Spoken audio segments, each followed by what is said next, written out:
오늘장 랭킹5 시작하겠습니다. 양대지수 빨간불이긴 한데 좀 아쉬운 부분이 눈에 띄죠. 지금 이 순간 꼭 확인해야 될 키워드 이야기 지금부터 나눠보겠습니다. 헤르메스타 하창원 본부장, IBK 투자증권 강남센터 김용빈 선임주임 이렇게 두 분과 함께하겠습니다. 어서 오십시오. 안녕하세요. 안녕하세요. 자, 바로 열어보면서 이야기 시작해 보도록 하겠습니다. 오늘 가장 눈에 띄는 움직임 보이고 있고 변화도 있는 쪽 2차 전지에 대한 이야기로 시작을 해보도록 하겠습니다. 단기 이슈로 봐야 될까요? 바닥 탈출 신호로 봐야 될까요? 첫 번째 질문 먼저 가도록 하겠습니다. 김용빈 주임님, 오랜만에 찾아주셨습니다. 잘 계셨죠? 네, 반갑습니다. 그동안에 2차 전지가 여러 일이 있었던 것 같지만 또 시세가 분출하지는 않았습니다. 그래서 오늘 자리에서의 에코프로 어떻게 봐야 되는 건지 2차 전지에 대한 전반적인 의견 먼저 들어볼게요. 지금 이렇게 주임님 상황이 나온 걸 보면 단순히 저점을 확인했다, 최악을 확인했다라는 인식이 아니라 다른 요인들로 오전에 강한 움직임이 나왔다라고 보는 게 맞는 걸까요? 일단은 오늘 반등 요인은 사실 액면 분할에 대한 반등이 상당히 강한 것으로 보이고요. 물론 이제 이전 전주를 생각을 해봤을 때 사실 에코프로뿐만 아니라 코스닥 내 2차 전지 관련주들이 다 RSI 기준으로 봤을 때는 상당히 바닥에 접근했다라는 기술적인 평가는 있었습니다. 그런 부분에서 사실 반등도 있었지만은 사실 액면 분할이라는 그런 이슈가 사실 2차 전지를 상승하게 하는데 트리거가 됐다라고 생각을 하고 있고요. 그리고 특히 사실 액면 분할이라는 이슈 자체로만 놓고 봤을 때 과거 이제 여러 주가들을 비교해 봤을 때 액면 분할이라는 이슈 때문에 사실 주가가 장기적으로 봤을 때 크게 가지는 못했었습니다.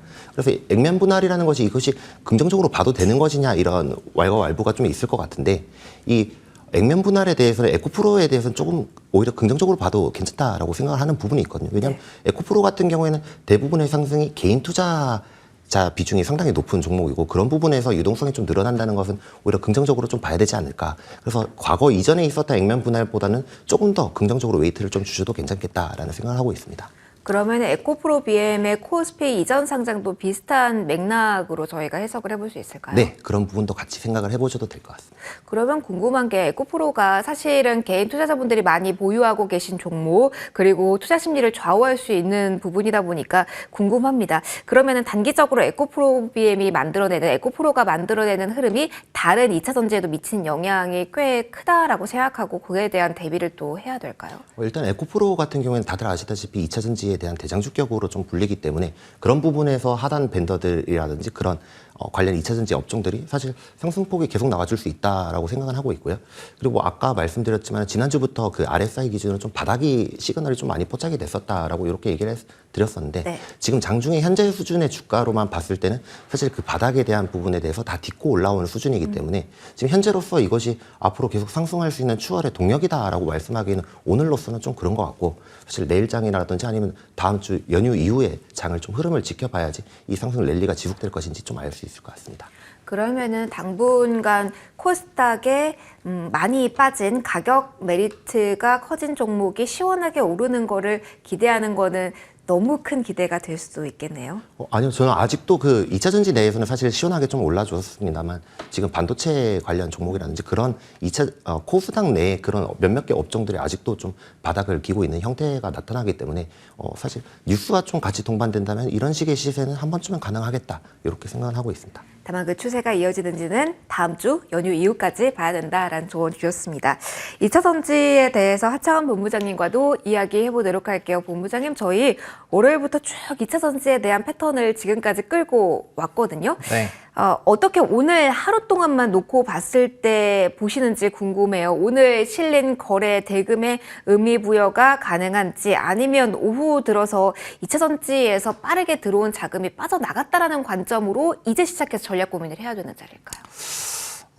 좀 사실 고민이 좀 크게 되는 상황이기는 합니다. 네. 근데 뭐 여전히 프로그램 순매수 금액이 좀 높게 형성이 되어 있기 때문에 최근 시장에서는 이제 수급적인 부분에서 가장 중요한 게 저는 프로그램 비차익 순매수 부분이라고 생각을 하고 있거든요. 근데 거기에서 어쨌든 프로그램 매수 상위에 좀 들어와 있는 상황이어서 물론 이제 장 초반 대비했을 땐 순위가 좀 떨어지긴 했습니다만 그래도 뭐 오늘 뭐 전체 기준으로 보더라도 뭐 지금 한 5위 정도에 올라와 있기 때문에 때문에 이런 수급적인 부분에서는 굉장히 좀 강하다라는 점.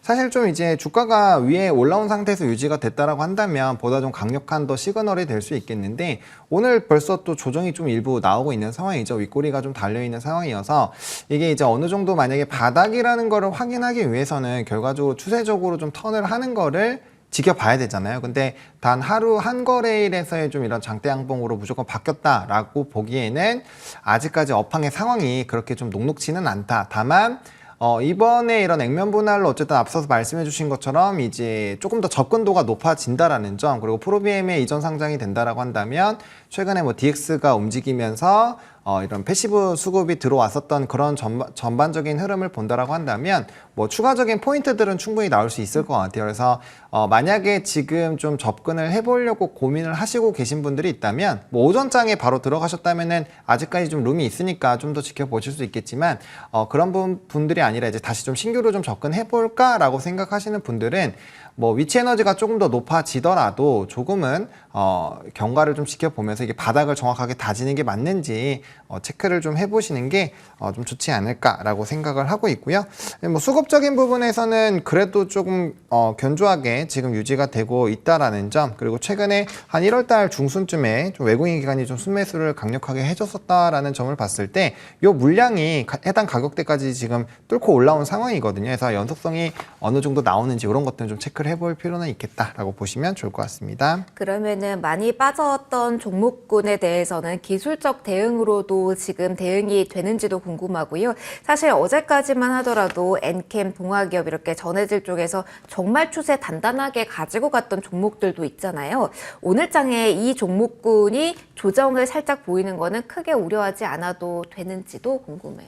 저는 그쪽 수급이 여기 2차전지 대장주로 옮겨왔기 때문에 네. 그쪽이 조정이 나오고 이쪽이 좀 강하게 움직인 것이 아닌가라고 보고 있거든요. 그러면은 다른 섹터에서 들어온 자금, 다른 섹터로 이동하는 작업이 아니라 2차전지 내에서의 수급 이동 성격이 강했다라고 이해를 하면 될까요? 저는 그렇게 생각을 하고 있습니다. 왜냐면은 뭐 우리가 이제 전체적인 수급이 강하게 쏠릴 때를 보시면 현대차랑 최근에 있었던 기아만 보시더라도 뭐 외국인 기관 순매수가 똑같이 들어오고 프로그램 매수가 강력하게 들어오면서 이게 그냥 주가를 그냥 당겨버렸거든요. 근데 지금 2차전지는 고점에서부터 물론 많이 오르긴 했습니다만 관련된 부분에서 조금 그 윗꼬리가 달리고 있는 상황이고, 사실 마감까지 갔을 때 어느 정도 자리를 지켜질지는 좀 봐야 되는 상황이거든요. 그래서 지금 상황에서 봤을 때는 2차전지 쪽에서의 순환매로 보시는 게 맞을 것 같고요. 과거 이제 약간 좀 포모 현상이 강력하게 왔을 때랑은 지금 많이 다릅니다. 그때는 사실 2차전지 외에는 투자할 투자처가 딱히 없었던 상황이고 수급이 단연 그쪽으로만 쏠렸기 때문에 그쪽을 좀 바라볼 수 있는 상황이었지만 지금 같은 경우는 좀 다르죠. 다르게 바라볼 수 있는 데가 뭐 저PBR 뿐만 아니라 반도체도 충분히 관심 있게 보실 수 있는 자리이기 때문에 이전처럼 이런 관련된 이슈로 수급이 뭐 전반적인 시세가 다 쏠린다 이렇게 보기에는 조금 어렵지 않을까라고 생각을 하고 있습니다. 오늘 어느 정도 자리에서 마무리가 되는지까지 체크해봐야 된다라는 조언이었습니다. 2차전지주 저희도 마감까지 지켜보면 시세 잘 체크를 해보도록 할게요. 2차전지 키워드 봤고요. 오늘 강한 쪽 최근에 빠지지 않는 키워드 이어서 보도록 하겠습니다. 형님 가니까 아우도 부품도 갈까요? 타이어 쪽의 흐름도 잘 나오고 있고요. 그 하단 밸류체인 하단에 있는 종목군들도 시원하게 가고 있습니다. 일단은 형님 이야기부터 해보도록 할게요. 그 형님 중에 가장 형님 현대차 이야기 먼저 해보도록 하겠습니다. 주인님께 질문 드려볼게요. 정말 달라진 시세에 우리가 올라탈 수 있는 구간인지, 워낙 기아와는 다르게 현대차가 외국인까지 수급이 강력하게 들어오고 있어서, 그리고 몇 개의 호재가 얽혀졌잖아요. 지금은 어떤 시선으로 주임님은 보고 계신지 일단 정리하고 가볼게요. 저는 일단은 지금 오르고 있는 시세의 대부분의 그런 시황들이 그런 부분들이 거의 저 PBR 쪽에 많이 엮여 있다라고 보고 있고요. 그리고 특히 일단 지금 저 PBR 중에서 계속 수혜받는 업종이 크게 자동차하고 그 중에서 이제 현대차다 이렇게 보이고 있는데, 이 저 PBR이라는 테마에 대해서는 사실은 2월 한 달 내에 좀 우려 먹을 수 있는 그런 시황이다 이렇게 네. 보셨으면 좋겠고요.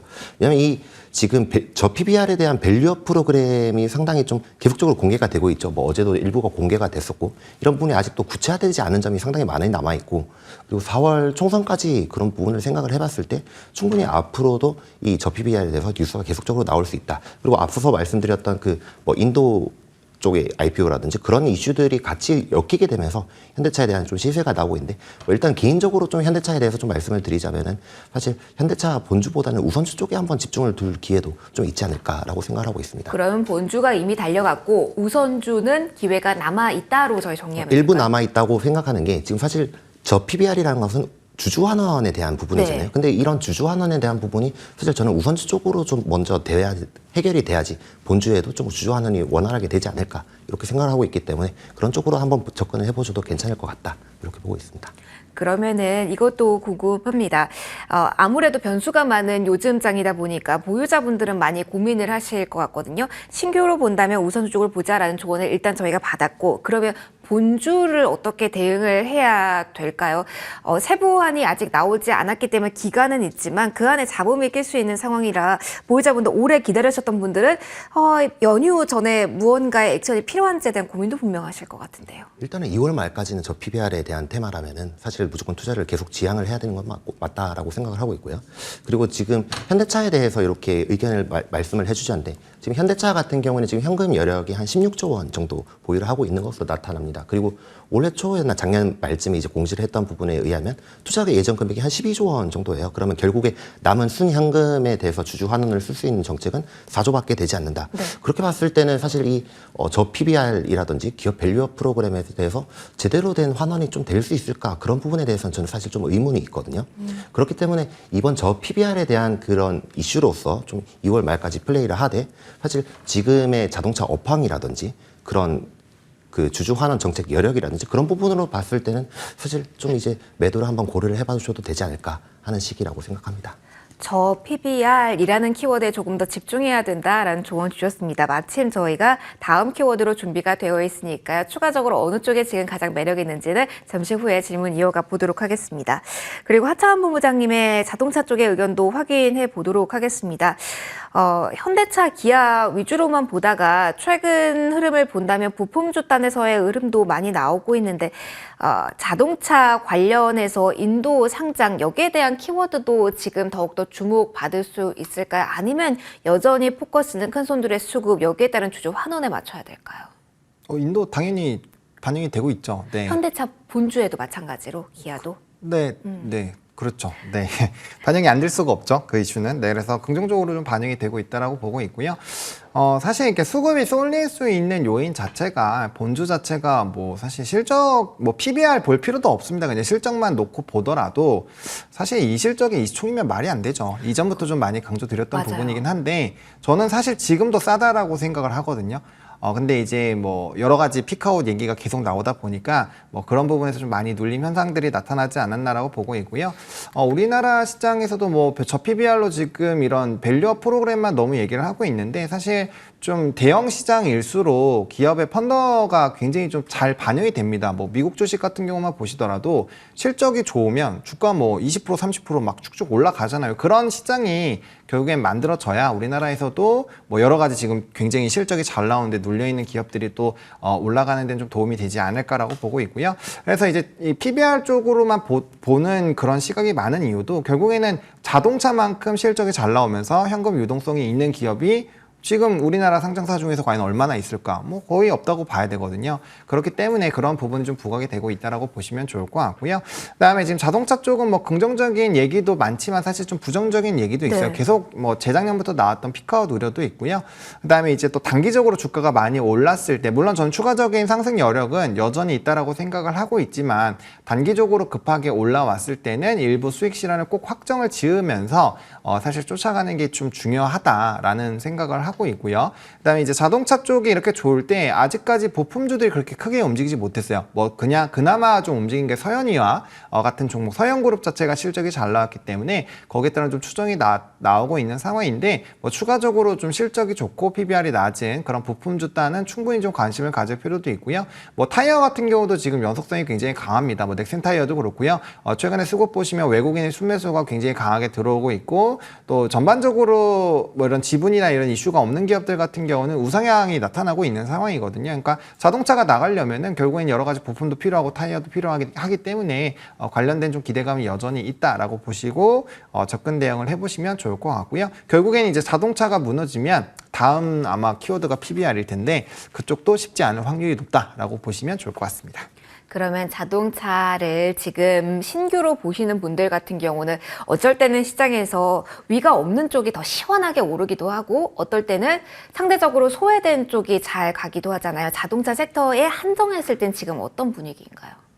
뭐 일단은 완성차 부분은 떠난 버스죠. 제가 이전에도 말씀드렸지만 너무 이렇게 급등이 나온 걸 쫓아가시려고 하면은 항상 발목이 잡혔을 때 굉장히 좀 많이 힘들어지는 상황이 되거든요. 그래서 저는 이따가 토픽에도 있기는 하지만 어쨌든 자동차 부품주 중에서 아직 안 오른 종목군들이 좀 있기 때문에 차라리 그쪽으로 보시거나 사실 실적 대비했을 때 지금 이제 자동차 쪽에서도 제일 좀 대장 역할이 있는 쪽이 먼저 움직인 거지 아직 그런 부분들이 다 훈풍이 돌지는 않았거든요. 그래서 그런 부분에서 봤을 때는 충분히 위치 에너지가 낮은 쪽에서의 기회도 충분히 노려볼 수 있다 정도로 정리를 드리고 싶습니다. 제가 살짝 본부장님 봤더니 자동차 부품주 가운데 이 종목 가져와 주셨군요. 부품주 어느 쪽이 그럼 좋아라는 생각을 하실 것 같은데 원픽 저희 키워드 정리하고 마지막에 공개해 드리도록 할게요. 조금 더 기다려 주시고요.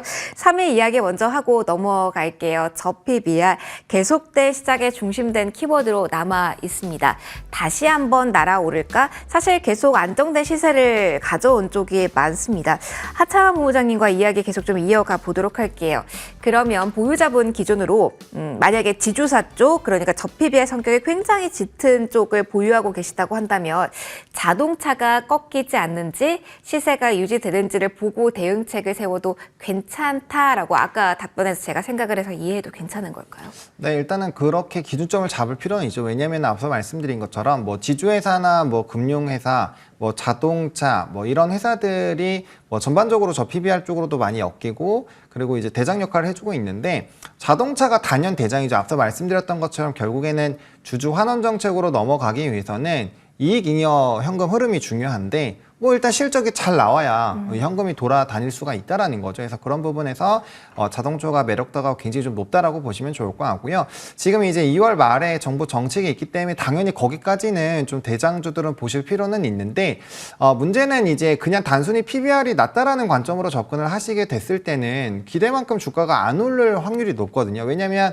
이미 저 PBR과 연관되어 있다, 뭐 PBR이 굉장히 낮다라고 좀 인식이 된 기업들은 이미 주가가 한 2주 사이에 거의 다 많이 올랐어요. 그렇기 때문에 단순히 PBR이 낮았는데도 아직도 안 오른 기업을 쫓아가시기보다는 기존의 이런 정부의 정책과 상관없이 계속적으로 주주 환원 정책을 강하게 외쳤었던 기업들 있잖아요. 뭐 KCC라든지 뭐 네. 삼성물산이라든지 뭐 이런 연관성이 있는 그런 기업들로 좀 추려가지고 접근 대응을 해보실 필요가 있을 것 같고요. 지금부터는 옥석 가리기를 명확하게 해볼 필요가 있고 정부 정책이 아직 어떻게 나오는지는 아무도 모르잖아요. 그런 상황에서 뭐 기업이 어쨌든 강제성 있게 주주 환원을 무조건 해라라고 하기는 어려운 상황이기 때문에 기본적으로 환원 정책을 굉장히 강하게 하고 있거나 뭐 자사주 매입과 소각을 지속을 해왔었던 그런 기업들 위주로 좀 이렇게 분류를 하셔가지고 관심 있게 보실 필요가 있지 않나라고 생각을 하고 있습니다.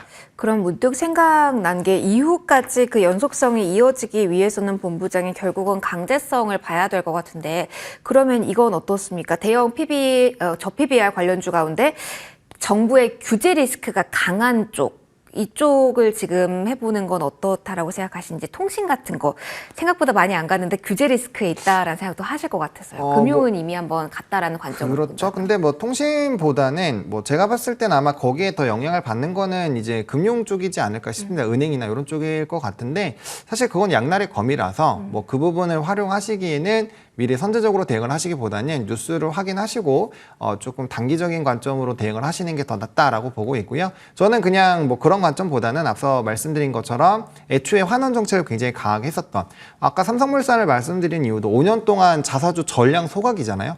그 정도로 좀 파급력이 있는 그런 이슈가 있는 기업들 위주로 좀 선별을 하시는 게 저는 맞지 않을까라고 생각을 하고 있습니다. 그러면 본부장님의 시선 속에서는 지주사 저 PBR주의 흐름이 이어지는 그 중심축으로는 삼성물산을 보면서 대응해도 된다로 저희 정리할까요? 자동차가 일단 첫 번째고요. 자동차 두 번째로, 그다음에? 네, 그다음에 이제 그런 개별주 중에서 환원 정책이 굉장히 강한 종목군들을 좀 선별하셔서 보실 필요가 있다라고 정리를 드리겠습니다. 공부가 요즘은 많이 필요한 시장인 것 같습니다. 네. 삼성물산에 대한 이야기까지 확인해 봤고요. 저 PBR에 대해서 주임님과도 이야기 나눠보도록 할게요. 분위기 이쪽으로 보자. 자동차 이야기할 때도 힌트를 좀 많이 주셨습니다. 우선주에 대한 아이디어도 제공해 주셨고요.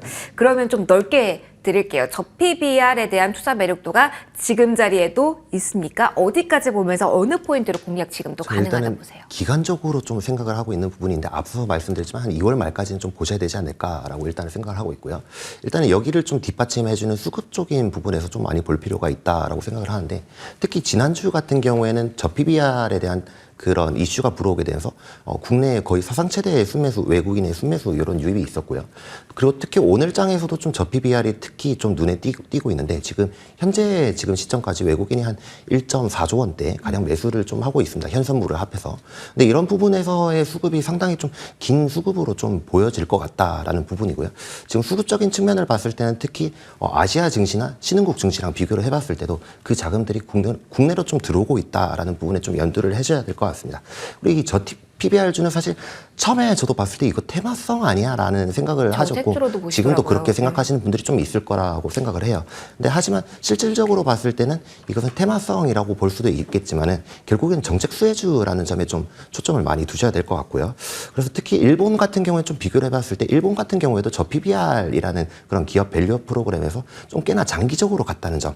그리고 국내 같은 경우에는 물론 총선이라는 이벤트가 있지만은 그것을 감안해도 2월 말까지는 충분히 이런 쪽에서 시세가 낼 수 있다는 점을 봤을 때는 이번 달 내내는 저 PBR 쪽으로 좀 종목을 찾아가면서 한번 플레이를 해야 되지 않을까 이렇게 생각하고 있습니다. 지금은 1차적으로 종목이 한 번씩은 튄 상태잖아요. 그럴 경우는 어떻게 종목을 선별해야 돼요? 일단은 종목별로는 지난주와 이번 주 초장을 봤을 때는 특히 이 저 PBR에 대해서 그냥 PBR이 낮은 종목 이렇게 그냥 무작위로 좀 종목 위주가 좀 집중이 됐었다면 지금 앞으로는 사실 본부장님께서 말씀해 주시면 실질적인 주주 환원 정책이 가능하냐 안 하냐가 상당히 중요하거든요. 그런 부분을 체크할 때 일단 특히 순현금 비율이 좀 높고 그리고 투자 계획이 좀 작은 그런 부분에 대해서 좀 집중을 하고 또 뿐만 아니라 사실 자사주 비중이 상당히 높은 기업들도 자사주 소각을 통해서 이렇게 주가를 좀 부양할 수 있는 부분이 있거든요. 그리고 지금 어제 나온 뉴스에 따르면 일단은 거래소 종목들은 대부분 이제 주주 환원 정책에 좀 포함이 될 것 같은데 이 코스닥 종목은 사실 정해지지가 않았습니다. 그래서 코스닥도 포함될 수 있다는 여력을 얘기를 하긴 했었는데 일단 코스닥 내에서는 그래도 코스닥 한 150 종목에 들어가는 그런 종목을 좀 집중을 해보면 좋지 않을까 이렇게 보이고 있습니다. 1차적으로는 좀 사이즈가 되긴 해야 되겠군요. 저 PBR 관련주라고 해서 너무 작은 쪽보다는 대형주 쪽에 포커스를 맞춰보자. 2월 말까지 기간적으로 볼만한 시기도 좀 정해주셨습니다. 저 PBR까지 이야기를 해봤고요. 계속 이어가 보도록 하겠습니다. 오늘 좀 급등락이 나오고 있는 이슈 아는 쪽 확인해 보도록 할게요. 해운주에 대한 이야기 해보도록 하겠습니다. 창한 본부장님께 먼저 질문 드릴게요. 하림, 페노션, HMM 이렇게 오늘 많이 보셨을 것 같습니다. 지금 오전 시초가랑 좀 변화는 있거든요. 지금 자리만 딱 놓고 본다면 이슈가 1차적으로는 반영이 된 시세라고 봐도 될까요? 아니면 다른 부분들이 아직 많이 남아서 주가의 방향성은 아직 물음표인 상태라고 봐야 될까요? 저는 반영이 됐다라고 생각을 합니다. 왜냐면은 일단 할인 같은 경우가 그 관련된 이슈로 올라갔으면서 이제 갭을 만들면서 올라갔는데 오늘 움직임이 그 갭을 거의 다 메우는 일단 움직임이 있는 상황이고요. 그다음에 사실 이제 호재 같은 경우는 나중에 반영이 될 때, 그러니까 악재로 먼저 빠지고 호재로 반영이 됐을 때는 아시겠지만 이제 손익비라고 해서 30%가 빠지면 43%가 올라야 본전이잖아요. 그렇기 때문에 사실 똑같이 올라가더라도 똑같은 퍼센테이지 올라가더라도 위치는 낮아질 수밖에 없어요. 근데 오늘 같은 경우도 사실 이게 조금 더 강하게 움직이려고 했으면 상한가 안착이 돼서 다음 날까지 좀 노려보는 이제 좀 물량이 잠기는 그런 움직임이 나타나야 되는데 지금 거래가 엄청나게 터진 거의 1억 주가 터전 상황인데 주가가 벌써 한 20%까지 눌려 있는 상황이죠. 물론 이게 또 막판에 말아서 올라갈 수도 있겠지만 일단은 이러한 관점으로 본다라고 한다면 사실 가봐야 내일 내일 오전장 안으로 좀 단기적으로 끝날 확률이 굉장히 높거든요. 그리고 지금 이제 페노션의 주가가 만약에 우상향을 하고 있었다라면 또 다른 움직임이 되겠지만 지금 주가가 계속적으로 빠지고 있는 상황이거든요. 그러면 어느 정도 본전 심리를 조금 챙겨 나가실 수 있는 분들은 그런 물량들이 상당히 많이 나올 수밖에 없다라는 점. 근데 이게 뭐 지금 본업에 대한 물론 이제 그거 부담감은 굉장히 컸었던 이슈이기 때문에 뭐 추가적인 상승 여력을 열어놔 수도 있는 부분이긴 하지만 지금 이제 이 부분이 어쨌든 딱 망가진 상황이기 때문에 사실 그 부분보다는 이제 앞으로의 업황이라든지 이런 부분들도 또 봐야 되는 수가 있거든요. 근데 지금 상황에서 사실 업황 자체도 뭔가 또 드라마틱하게 올라갈 그런 룸 자체가 좀 없기 때문에 요 이슈 자체만으로 좀 해야 된다라는 점, 또 만약에 연휴가 없었다라고 한다면 충분히 좀 연속성을 가질 수 있는데 내일 다음엔 또 이제 화요일까지 또 시간이 또 있단 말이에요. 그러면 그 사이에 또 새로운 뭐 글로벌적인 뉴스가 생긴다거나 아니면 뭐 빅 이벤트가 생기면 그쪽으로 또 수급이 쏠릴 텐데 과연 연휴 이후에도 이 이슈로 수급이 쏠릴 수 있을까? 이런 것들을 좀 고민을 해보신다면은 좀 어느 정도 반영이 됐다라고 하는 게 맞지 않을까라고 개인적으로 생각을 하고 있습니다. 해운주에 미치는 영향 자체는 크지 않다라고 정리를 해도 괜찮을까요? 원래 이 이슈 자체가 해운주 자체에 엄청나게 큰 뭐 이슈를 준다기보다는 그 연관된 기업들끼리의 뭐 승자의 저주 이런 얘기가 나온 부분이기 때문에 좀 별개로 보시는 게 맞지 않을까라는 생각입니다. 여기서도 연휴가 좀 변수가 될 수 있군요. 지금 자리에서 어떻게 소화되고 있는지 해운 체크해봤고요. 마지막 키워드로 바로 넘어가도록 하겠습니다. 마지막 키워드는 방산으로 저희가 준비가 되어 있고요. 주임님과 마지막 키워드 점검해보도록 하겠습니다. LRG 넥스원의 시세 중심으로 사실은 저희가 질문을 드리려고 했어요. 오늘 강하게 좀 출발을 하기도 했고 4조 원대 수출 계약 이슈도 있고 또 실적 이슈도 앞두고 있는 상황이라서요. 어떻게 봐야 됩니까? 뉴스에 따른 선반영이 되었다라고 봐야 되는 건지, LRG 넥스원 기준으로 본다면 사우디발 모멘텀 계속 박람회도 있고 기대할 만한 수준인지 아니면 대비가 필요한지. 일단은 결과론적으로 말씀드리면 일단 방산의 실적은 상당히 검증되어 있다라고 좀 보셔도 될 것 같고요. 특히 지금 최근에 방산 같은 경우에는 좀 추가 여력이 있다라고 보시는 게 좀 적합한 게, 물론 일단은 최근에 좀 안 좋은 뉴스 쪽 같은 경우는 사실 지정학적인 리스크가 점점 확산될 여지는 상당히 좀 많이 줄어들었기 때문에 이런 부분에서 좀 불안해하실 수도 있습니다. 근데 물론 이제 앞으로 좀 보셔야 될 것은 이전에 있었던 지정학적 리스크들이 사실 국가의 수요를 생각보다 빨리 촉발시키고 있고 앞으로도 좀 지속될 것이다 이렇게 보고 있는데요. 물론 이제 미국 대선을 앞둬놓고 있기 때문에 지정학 리스크는 좀 안 생길 것이다 이런 생각이 있긴 하지만은 일단은 방산 수요가 계속적으로 높아오면서 수주 잔고도 쌓이고 실적이 계속 좋아지는 그런 부분으로 좀 개선을 봐야 되지 않을까 싶습니다. 물론 최근에 좀 주가가 좀 사실 바닥으로 좀 밑으로 내려가는 데 있어서는 사실 연말에 있었던 사실 빅 이벤트들이 많았었거든요. 연말에 좀 수주들이 많이 터질 것이다 이런 부분에서 사실 좀 기대를 사실 많이 못하기도 했었고, 그리고 LIG 넥스원만 단일적으로 봤을 때는 사실 로봇에 대한 이슈가 사실 끼어 있었죠. 그런 부분에서 시세가 나왔었는데 사실 그에 대한 부응을 수주가 같이 못 따라주니 이렇게 있던 상황인데, 일단 뭐 LIG 넥스원 같은 경우에는 사실 이전에 있었던 방산 테마뿐만 아니라 로봇 테마도 같이 있기 때문에 앞으로도 뉴스가 나올 때마다 좀 시세를 한 번씩 줄 수 있다라고 생각을 하고 있고요. 실적에 대한 부분을 저는 우려하지 않는 이유 중에 하나가, 일단 기존의 과거 국내 방산 업체들 같은 경우에는 국내 수주가 상당히 많았었습니다. 사실 국내 방산 수요에 대해서 그런 수주 물량이 상당히 많았었고, 지금 같은 경우에는 대다수 방산 업체들이 사이즈가 지금 해외 수출 비중이 상당히 파이가 커지고 있는 상황이거든요. 사실 기존에는 대부분의 국내 수출주였다면 이제는 앞으로서의 좀 글로벌 방산주로서의 좀 역할을 기대해 본다면은 이런 밸류에이션의 해소, 사실 이전보다 더 업그레이드 돼야 된다라고 생각하고 있습니다. 그럼 요것만 짧게요. 이벤트 일정을 좀 많이 주임님께 체크를 해주셔서요. 방산만 놓고 본다면 수출입은행 법정 자본금한도 늘리는 수은법 개정안이 통과가 돼야 된다. 그게 2월 임시국회에서 통과하지 못한다면 점점점인 상황이거든요. 그거는 어떻게 보유자분들은 대비하셔야 될까요? 물론 그 뉴스에 대해서 상당히 큰 뉴스로 변하겠죠. 2월 네. 말에 아마 그렇게 이벤트로 정해지고 있는데, 지금 보유자들 분들께서는 일단은 그런 거를 사실 뭐 계속 들고 가셔야 되겠지만, 만약에 신규 매수로 좀 접근을 하신다면 2월 말에 그때 보고 나서 들어가도 늦지는 않는다라고 말씀드릴 수 있겠습니다. 확인하고 네. 들어가자라는 이야기까지 해주셨습니다. 저희 1위부터 5위까지 키워드 정리 쭉 해봤고요. 저희 원픽 듣고 마무리하도록 하겠습니다. 하차한 본부장님이 원픽 가져와 주셨습니다. 자동차 쪽 가운데 어느 종목일까요? 네, 저는 화신을 들고 왔습니다.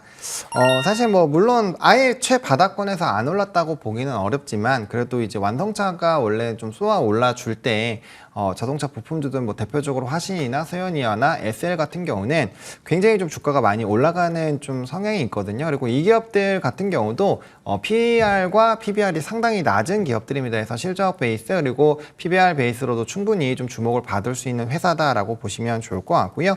일단은 뭐 이런 상황에서는 이제 바닥권에서 계속적인 좀 관심을 받을 수 있다라는 점, 또 이제 역배열에서 정배열로 바뀌는 정말 초입 부분에서의 물량 소화가 좀 충분히 됐다라는 점 보시면 좋을 것 같고, 아시다시피 이제 샤시를 좀 전문으로 제조하는 회사입니다. 그래서 이제 만약에 친환경 차량으로 옮겨가더라도 뭐 문제가 없을 것으로 보여지고 있고요. 그다음에 이제 조지아주에 이제 전기차 전용 공장을 만들죠. 그래서 이번에 이제 2개의 신공장이 가동을 시작을 할 예정인데, 아무래도 이제 그런 부분으로 진행이 된다라고 했을 때 뭐 아무래도 좀 수혜를 받을 수 있지 않을까라고 보여지고 있는 상황이고요.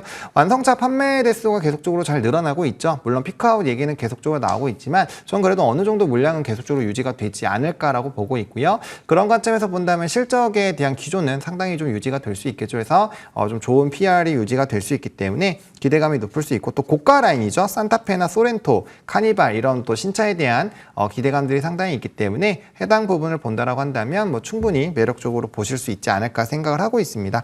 그래서 이제 매수 같은 경우는 뭐 12,000원 라인부터 현재가까지 좀 분할 매수 관점으로 보시면 좋을 것 같고요. 1차로 16,000원을 보고 있는데 아마 시세 받기 시작하면 한 18,000원대까지는 빠르게 올라갈 수 있다는 점 참고해 보시면 좋을 것 같고요. 손절 라인은 1,800원 말씀을 드리겠습니다. 이렇게 랭킹5 오늘 진행해봤습니다. 함께해 주신 두 분과 인사드릴게요. 하창한 본부장, 김용빈 선임주임 두 분과 함께했습니다. 고맙습니다. 감사합니다.